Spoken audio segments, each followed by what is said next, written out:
After the resounding victory over Tajera, Ruda stood as a towering figure of authority and military genius. The conquest had solidified his reputation, but the conflict had also left him physically marked. A bandage wrapped tightly around his hand, a memento from his intense battle with Husey, served as a reminder of the personal costs of leadership. However, Ruda's mind was far from the injuries he had sustained. He was already looking ahead, strategizing for the next phase of his campaign, the impending conflict with Leonias. In the aftermath of Tajera's downfall, Ruda called a meeting of his top generals and soldiers. The mood in the room was charged with a mix of triumph and anticipation. The guerrillist forces, having tasted victory, were eager to continue their march across the continent. However, Ruda's decision in this moment would prove to be a testament to his military brilliance and unconventional thinking. As the meeting began, one of the more zealous generals, still riding the wave of momentum from the successful blitzkrieg strategy used against Tajera, hastily voiced his opinion. "Mr. President," he began, his voice charged with enthusiasm, "we must continue this war immediately to win quickly. That will fully demonstrate the essence of blitzkrieg." The general's words echoed the sentiment of many in the room, an eagerness to press the advantage, to strike while the enemy was reeling. But as he spoke, Ruda's expression remained calm and thoughtful, his mind already several steps ahead. After a moment of silence, Ruda finally responded, his voice carrying the weight of authority and vision. "No," he said, his tone firm but measured. "Blitzkrieg is not a universal key. It cannot always be applied to war. We will use a different tactic, a diplomatic tactic." The room fell silent, the generals exchanging puzzled glances. Ruda's words were unexpected, a stark departure from the aggressive, fast-paced strategies they had grown accustomed to. Sensing their confusion, Ruda continued, his words carefully chosen to convey the depth of his strategic thinking. "Do you know why we chose to destroy the magnificent cities of Tajera?" Ruda asked, his gaze sweeping across the room. "Why must our artillery kill tens of thousands of people?" The generals listened intently, waiting for their leader to reveal the logic behind his seemingly brutal tactics.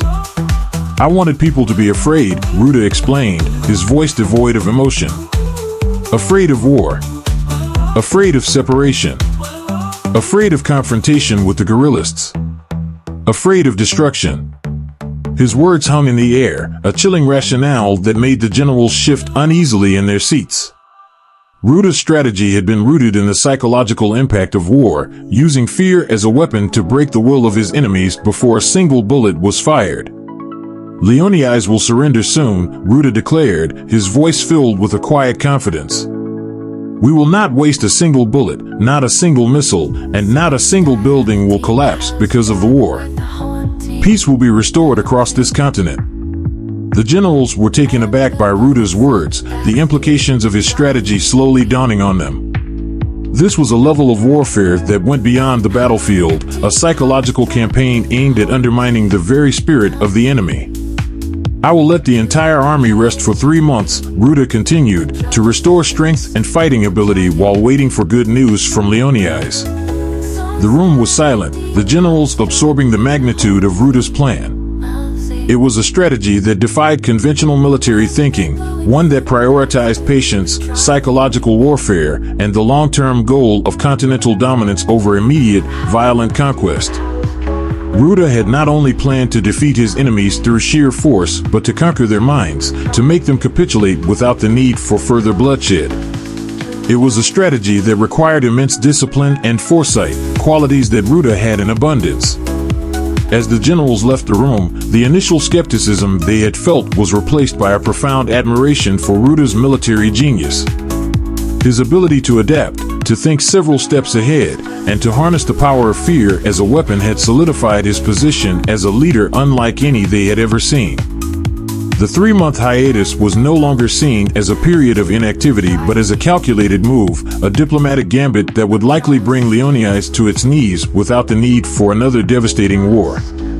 Ruda's decision was a masterstroke, a demonstration of the importance of flexibility in military strategy and the understanding that the greatest victories are often won before a single shot is fired. The art of war and peace marked the dawn of a new phase in Ruda's campaign, a phase where the lines between war and diplomacy blurred, and where the psychological battlefield became just as important as the physical one. As the continent waited with bated breath, the echoes of Tajera's fall served as a powerful reminder of the might of Guerillist, and of the man who had become its most formidable weapon. The storm before surrender. The skies over Leonias darkened with an ominous weight as the threat of guerrillist aggression loomed ever closer. The air was thick with anticipation, charged with the dread of an inevitable conflict that would determine the fate of the nation. In the heart of the capital, President Lysen sat at his desk, staring at the stark letter that had arrived through diplomatic channels, a missive from Ruda himself, bearing an ultimatum that would shape the course of history. The letter was succinct, its message clear: unconditional surrender, or witness the magnificent cities of Leonias reduced to rubble. The ultimatum was not limited to the destruction of infrastructure. It carried a chilling promise that every military general and senior leader would face the guerrillist blade, and their families would be condemned to the same fate. No sanctuary, no mercy, only death. President Lysen felt the weight of this threat press down on him like a vice, squeezing the air from his lungs. He knew that he could not make this decision alone, so he summoned his top military generals and senior leaders to a meeting in the grand chambers of the presidential palace. The room, usually a place of order and control, quickly became a cauldron of clashing opinions and heated debates. "We cannot surrender to these guerrillists." General Merrick's voice boomed across the room, his fists slamming down on the table with the force of his conviction. His eyes burned with a righteous fire, reflecting his unwavering belief in the sanctity of Leonias' autonomy. To do so would be to betray everything we stand for: the autonomy, the freedom, the dignity of our nation. General Merrick's words struck a chord with many in the room. The generals around the table nodded in agreement, their faces set with the grim determination of soldiers who had sworn to defend their homeland at all costs. The idea of surrendering to Ruda and his guerrillist forces was anathema to them, a capitulation that would forever stain the honor of Leonias. But amidst the fervor of defiance, a quieter, more pragmatic voice rose from the far end of the table. "We must think of the people," Advisor Alara spoke, her voice calm but imbued with a deep sense of urgency. "Surrender may be our only chance to spare our cities from destruction. We cannot allow our pride to cost us everything we hold dear." Alara's words introduced a sobering perspective into the discussion. She represented the faction within the government that prioritized the survival and well-being of the citizens over the abstract ideals of sovereignty and honor. To her, the prospect of preserving lives and homes was worth considering, even if it meant bending the knee to an enemy. "We're not just talking about military defeat," Alara continued, her eyes sweeping over the assembled leaders. "We're talking about the annihilation of our cities, the deaths of countless innocents, and the complete loss of our way of life. Is that a price we're willing to pay?" The room fell into a tense silence, the gravity of the situation sinking in. For all their bravado, the generals and officials knew that Alara's words carried a terrible truth. The guerrillists had already demonstrated their willingness to raise cities to the ground, and Leonias was no more immune to their devastation than Tajera had been. President Lysen sat quietly, his hands clasped tightly in front of him as he listened to the conflicting arguments. The weight of responsibility bore down on him, and he could feel the eyes of his advisors and generals on him, waiting for his decision. The choice before him was agonizing: surrender and preserve what remained of Leonias, or fight and risk everything in the name of autonomy. In the end, it was not logic or pragmatism that guided Lysen's decision, but a deep-seated sense of pride and defiance that had been ingrained in him since childhood. He was a leader who had always believed in the strength and resilience of his people, and he could not bring himself to bow to an enemy, no matter how powerful. With a slow, deliberate movement, Lysen rose from his chair. The room fell silent, the tension palpable as he prepared to speak. His voice, when it came, was steady and resolute, carrying the weight of his final decision. "We will not surrender," President Lysen declared, his eyes meeting those of each person in the room. "We will stand firm in the face of tyranny and oppression, and we will fight for the freedom and autonomy of Leonias until our last breath." The proclamation was met with a mixture of reactions. Some nodded in approval, while others looked away, their expressions troubled. But no one dared to challenge Lysen's decision openly. He was their leader, and his word was final. As the meeting adjourned, the generals and advisors filed out of the room, their minds heavy with the knowledge of the coming storm. Outside, the streets of Leonias buzzed with activity as preparations for war began in earnest. The people of Leonias sensed the gravity of the situation, and though fear gripped their hearts, there was also a fierce determination to stand together in the face of adversity. In the days that followed, the city of Leonias became a fortress, its defenses strengthened and its people ready for the inevitable clash with guerrillist forces. But even as the city braced for war, a shadow of doubt lingered in the minds of those who had argued for surrender. They knew that the decision to resist might cost them dearly, and the weight of that knowledge was almost unbearable. Meanwhile, in the heart of Tajera territory, Ruda prepared his forces for the final push. He had anticipated Lysen's defiance and was already making plans to crush it. The stage was set for a confrontation that would decide the fate of Leonias and perhaps the entire continent. As the first sounds of battle echoed across the land, the people of Leonias steeled themselves for the fight of their lives. United by a shared resolve to defend their homeland, they prepared to face the guerrillists with courage and determination. But beneath the surface, there was an unspoken fear, a fear that their defiance might not be enough to save them from the storm that was about to descend upon them. As Leonias prepares to face guerrillist forces, the decisions made in this moment will shape the destiny of a nation and determine the outcome of a war that threatens to engulf the entire continent. The coup of compromise. Ruda sat in his command center, his gaze fixed on the map spread before him. His eyes gleamed with cold calculation as he considered the fate of Leonias. The intelligence reports had just come in. President Lysen had rejected the surrender ultimatum, opting instead to rally his nation for war. A sardonic smile curled at the corners of Ruda's lips as he whispered to himself, "You're such an idiot, Lysen. You haven't tasted the brutality of war, the metallic tang of blood, the acrid scent of burning flesh, nor witnessed buildings crumbling with the weight of lives lost. You've called for war, and war you shall have. Just wait, Lysen. I will come to meet you soon." With that, Ruda set the wheels of the guerrillist war machine in motion. He ordered the Navy, Air Force, and Army to coordinate a massive assault on Leonias. Hundreds of missiles were aimed at the heart of the nation, ready to unleash a torrent of destruction on President Lysen's defiant realm. Simultaneously, Ruda's ally, the Leopardian army, prepared to strike from the north, while the guerrillist forces positioned themselves to infiltrate Leonias from the west. The pincer attack was meticulously planned, designed to trap Leonias in a deadly embrace with little hope of escape. In the capital of Leonias, tension hung heavy in the air. The streets buzzed with the frantic energy of a nation on the brink of war. But inside the halls of power, a different kind of battle was brewing. The peace faction within Lysen's government, deeply concerned about the impending catastrophe, implored the president to reconsider his decision. They argued passionately that the survival of their nation was more important than pride or honor.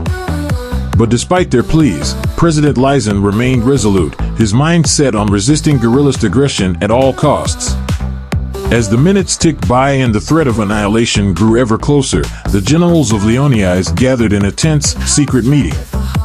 The room was dimly lit, the air thick with the weight of what was to come. General Merrick, a staunch advocate for fighting to the end, sat with his arms crossed, his jaw set in a stubborn line. Across from him, General Wheeler, a member of the peace faction, leaned forward, his voice urgent. "We cannot let Lysen lead us to ruin," Wheeler said, his eyes locked on Merrick's. "The guerrillists will destroy everything we hold dear. Our cities, our families, they will all be lost.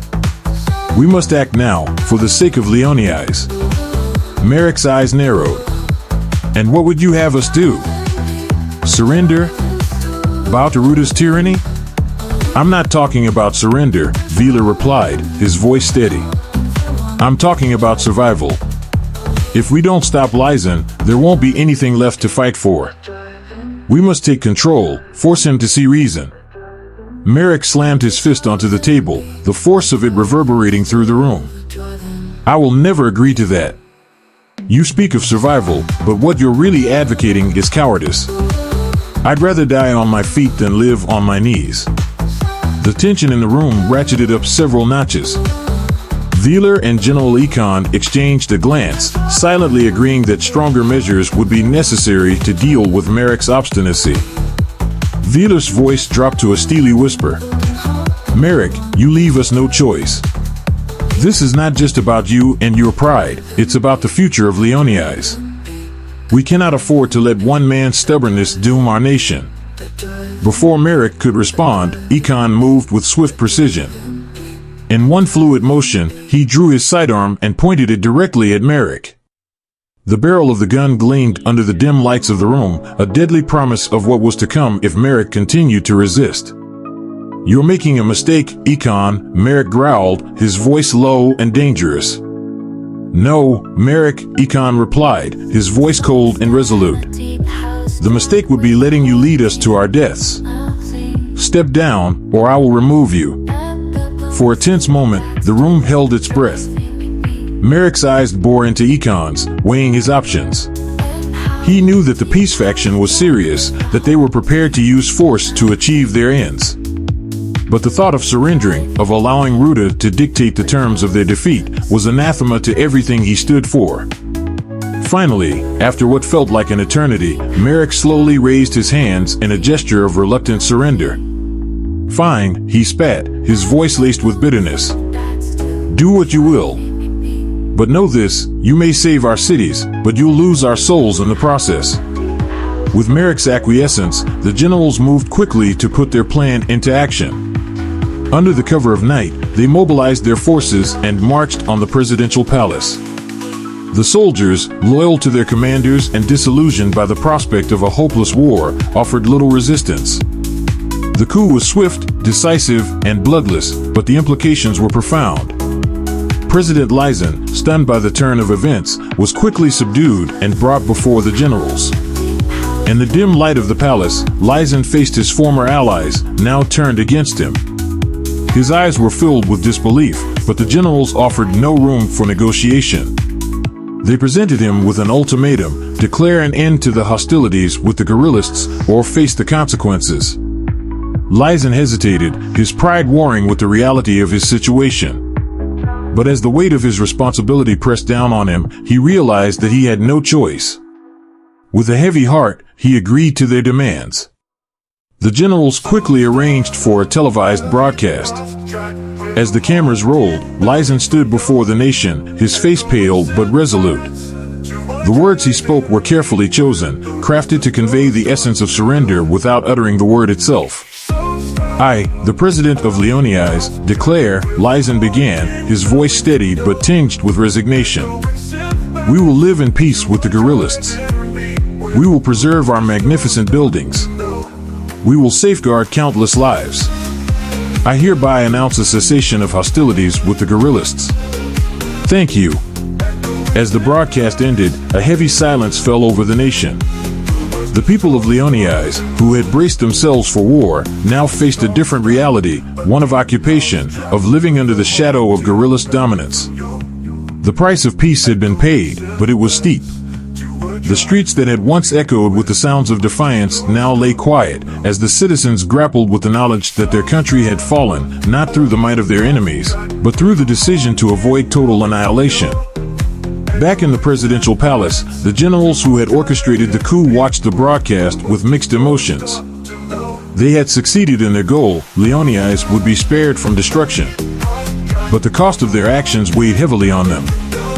They had betrayed their leader, taking control through force, and now they had to live with the consequences. General Wheeler turned to his fellow generals, his voice somber. We've done what we had to do. But this is just the beginning.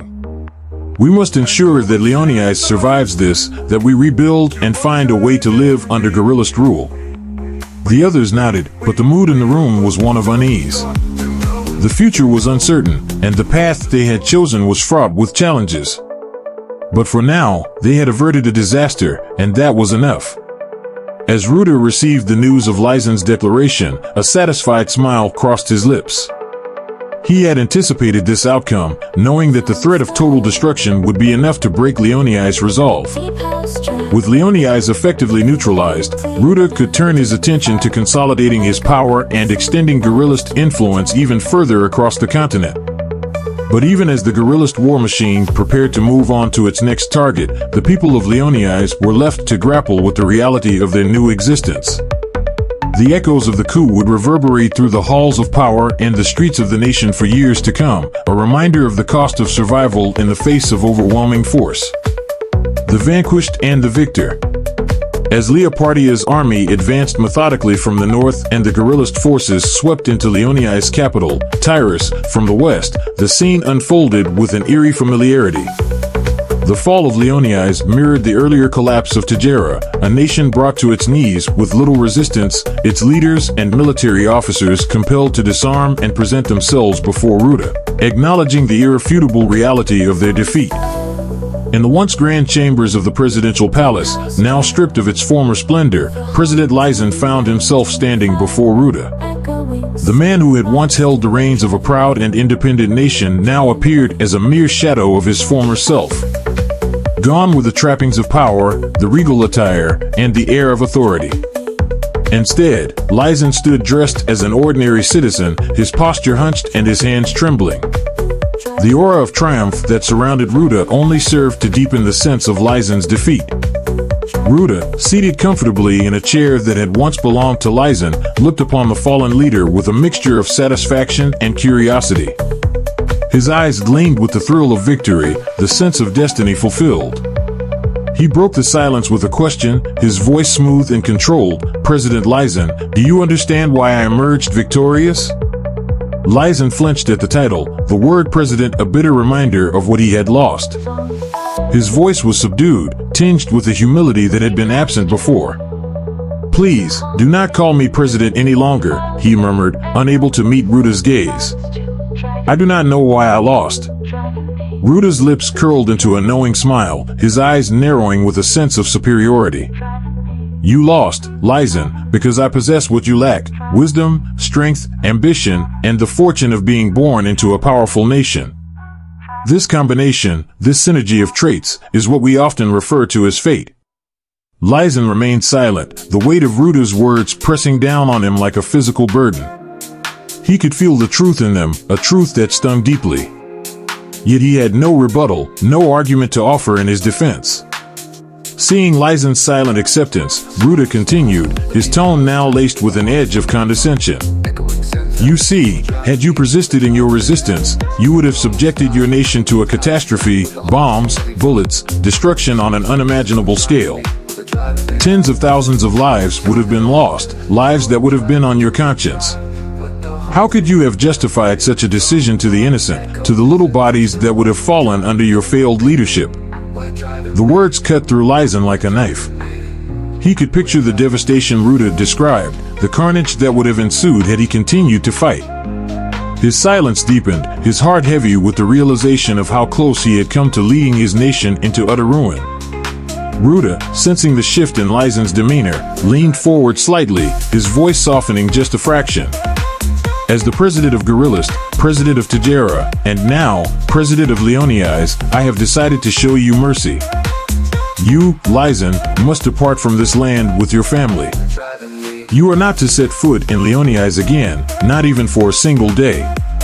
Consider this a merciful decree, sparing you from the fate that could have easily been execution. Use the remainder of your life to reflect on the decisions that led you to this point, to this fall." The room fell into a heavy silence, the weight of Ruda's decree hanging in the air.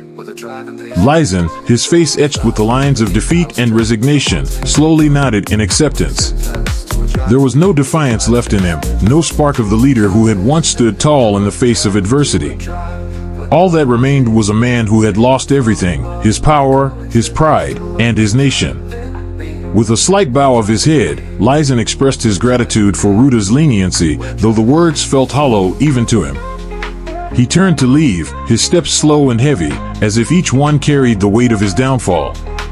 The door closed behind him with a finality that echoed through the chambers, a sound that seemed to mark the end of an era. Ruda watched him go, a sense of satisfaction settling over him. He had not just defeated Lysen, he had broken him, reduced him to a man stripped of his former glory. And in doing so, Ruda had cemented his own position as the dominant force on the continent. As the echoes of Lysen's departure faded, Ruda allowed himself a moment of reflection. He had won another victory, added another nation to his growing empire. But he knew that this was just another step in his grand plan. There were more battles to fight, more territories to conquer. The taste of victory was sweet, but it only fueled his hunger for more. In the stillness of the room, Ruda stood, his bandaged hand a stark reminder of the recent battle with Huzi, a conflict that, much like the one with Lysen, had pushed his strength and resolve to their limits. He clenched his fists, the pain a sharp echo of his trials, yet within it, he felt the raw power still surging through him. Forward, Ruda whispered, the word resonating with the weight of his ambitions and the promise of future conquests. There was no time to rest, no moment to linger on past victories or defeats. The future beckoned, and with it, a destiny he was determined to mold with his own hands.